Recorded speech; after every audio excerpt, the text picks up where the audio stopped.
So ayan mga ka-proud, at maulan ngayon, kaya eto, pinapakain ko yung aking mga alagang kambing.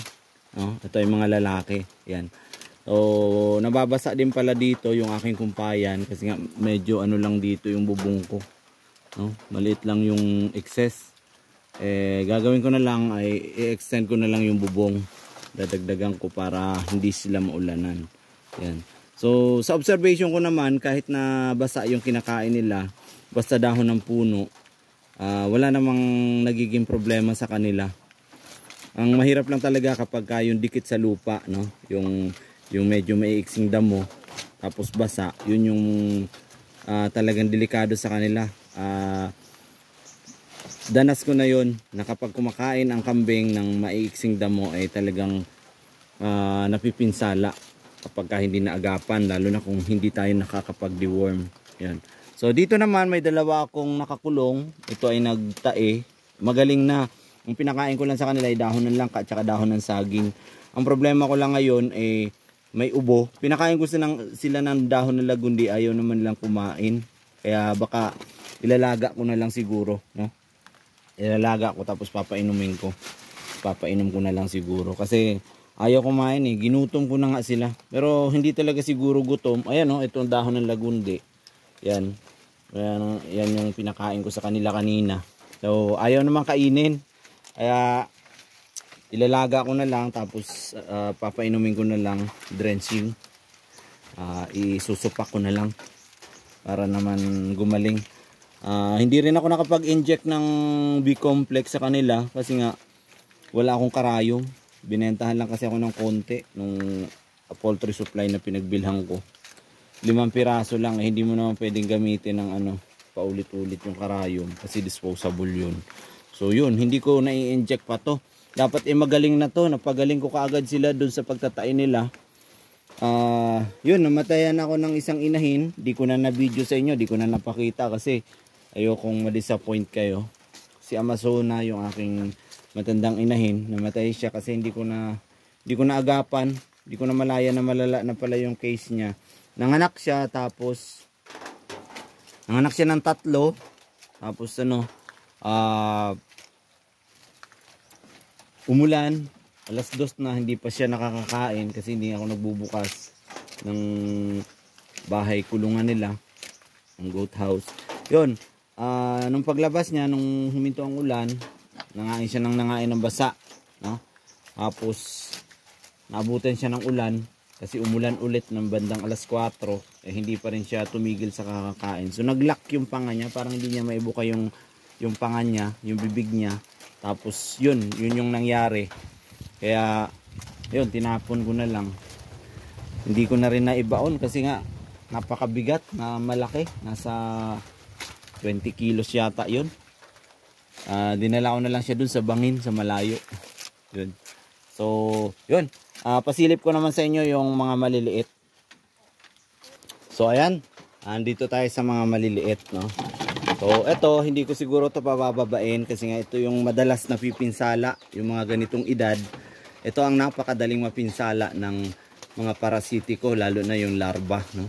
So nagsabit na rin pala ako dito ng Warsan mineral block. In order ko sa Sowe Inseo. Ayan, ipil-ipil, basa kasi nga wala akong silungan, hindi ako nakagawa ng silungan ng kumpay.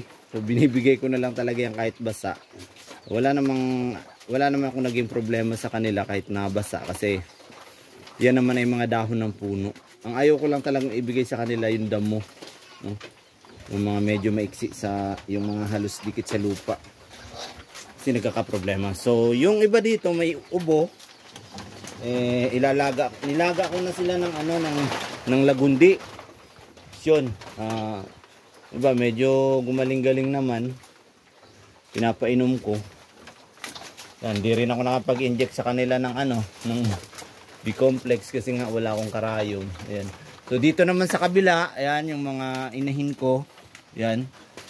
Yan yung mga gutom na rin sila. Kaya lang maulan, no? Mahirap ang kambing kapag maulan tapos malamig. Itong shear line ang talagang napakahirap ngayon kasi nga bigla-biglang umuulan, biglang umiinit. Yan, paiba-iba yung panahon.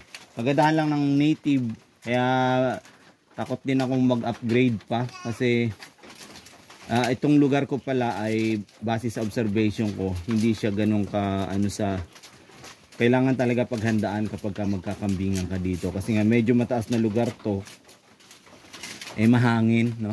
Mahangin siya, malamig, parang Tagaytay dito kapag kagabi, no? Yan, so yun, nag-extend pala ako dito ng itong bahay ng kambing ko, in-extend ko na naman to hanggang doon kasi nilipat ko sila lahat dito. Kasi doon sa kabila, yung silong hindi ko malinis, basa. So dito, at least dito, madali lang linisan kasi nga medyo pababain yung likod nito. Tapos yung bahay ko doon, yun sa kabila, ay pinapatuyo ko muna kasi gusto kong isako yung dumi nila, yung goat manure, para gawing organic fertilizer. So tiyaga lang talaga sa pagkakambingan. Mahirap, hindi yung iba ina-expect nila na ganun ka lakas ang kita kasi nga pero kailangan talaga aralin, no? Kailangan aralin sa pagkakambingan. Kapag hindi mo kasi nagamay at hindi mo pinakinabangan yung mga tawag nito, katulad ng goat manure, pag hindi mo pinakinabangan at hindi ka nagtanim, hindi mo mapapakinabangan yung kanilang hindi ka kikita ng additional, no? Kung sa pagkakambingan lang, hindi ganun kalaki ang kita kapag lalo na kapag sa native, no? May nagtanong sa akin kung malaki daw ba ang kita. Kamusta ang kita sa pag-aalaga ng native? Sa pag-aalaga ng native, kung alpas lang, yung pre-grazing, ayos naman ang kita. Pero pag sa ganitong inaalagaan mo sila, nakakulong, kinukumpay, medyo hindi ganun kalaki ang kita, no? Lalo na kapag dito mo lang ibebenta dahil nga maraming mga middleman, no, bago makarating sa buyer, and then doon sa pinakang pinagsusuplayan talaga, no? So yun yung mahirap sa pagkakambingan. Kaya hindi ganun kaano ang kita. Pero siguro sa paglaon talagang maaaral at makakabisado ko rin yung sistema. Etong sa pag-aalaga lang naman ang inaaral ko pa sa ngayon kung paano aalagaan talaga yung kambing para hindi nagkakasakit. Yun. Tapos yung tawag dito, yung pagmamanage sa kanila, kung anong oras sila pakakawalan, yun. At yung pagpapaanak, kung kailan ka magpapasampa. Kailangan talaga nakakasunod tayo sa guide, yung sa guidelines kung paano tayo magpapabreed, paano tayo yung time ng kidding, kung kailan dapat itatapat mo, kung kailan sila manganganak para hindi ka mahirapan. Ako kasi nagpapaanak ako kahit maulan, no? Kasi nga alpas yung mga lalaki ko, no? Yung nakaraan nakakawala. Kaya yun yung nangyayari dito sa akin. Yan. Pero yun, siguro sa susunod na pagkakataon, medyo matagal-tagal na ako na talagang inaaral ko talaga yung ganito, pero may time na talagang gusto ko ring sumuko kasi nga mahirap mahirap yung kambing. Pero ang kagandahan lang talaga nitong kambing kapag nagkaroon ako dito ng taniman, ng gulayan, yun din talaga yung extra na talagang magbibigay sa akin ng additional na kita para dito sa pag-aalaga ng kambing. Nakakapagpalabas na rin ako ng mga ng mga may breed, no? Yung aking upgraded na batang kambing, ayun. May napapalabas na rin ako. So yun, malaki na rin yung hiniram ko dun sa kaibigan ko. So lipat lang ako dun sa kabila. So ayan, nandito na tayo. So kung mapapansin nyo, ayan, may lumako dyan. Mapapansin nyo, in-extend ko na naman siya kasi nga hindi kasya sila. So bala ko namang magbawas talaga ngayong March. Mag-harvest ako dito. Kasi nga sobrang crowded sila. Talagang mahirap na rin talagang alagaan. Lalo na sa sitwasyon ko na solo lang ako dito. Ang hirap kasi maghanap ng kasama. So kailangan talaga kasi kapag ayaw nila ng medyo mahirap pa yung sitwasyon. Kaya no choice ako. Kapag ikaw yung, sabi nga nila, pag business owner ka, no choice ka. Kapag iniwan ka ng empleyado mo, no choice ka kundi pasanin lahat ng mga obligasyon na kailangan mong gawin, no? Yung mga responsibility, kailangan mo talagang pasanin yun. Kaya, yun, ganun ang nangyayari sa akin ngayon kapag nawawalan ako ng helper. So, ako talaga ang obligado, no? So, ito yung hiniram kong back, no? So, ito ay, ang bloodline nito is Bower. Yan. Ang ganda sana yung Anglo-Nubian kasi malakas yung, pang milking, pang dairy kasi yung Anglo-Nubian. Ito kasing Bower is pang meat.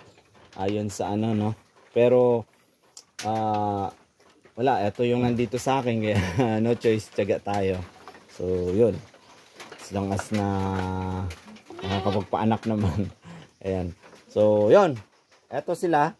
Ayan. Medyo malawak dito sa part na to kasi hindi bumaba sila dito. Kasi nga nagkumpay ako doon sa kabila, akala nila papakainin ko rin sila. Ayan.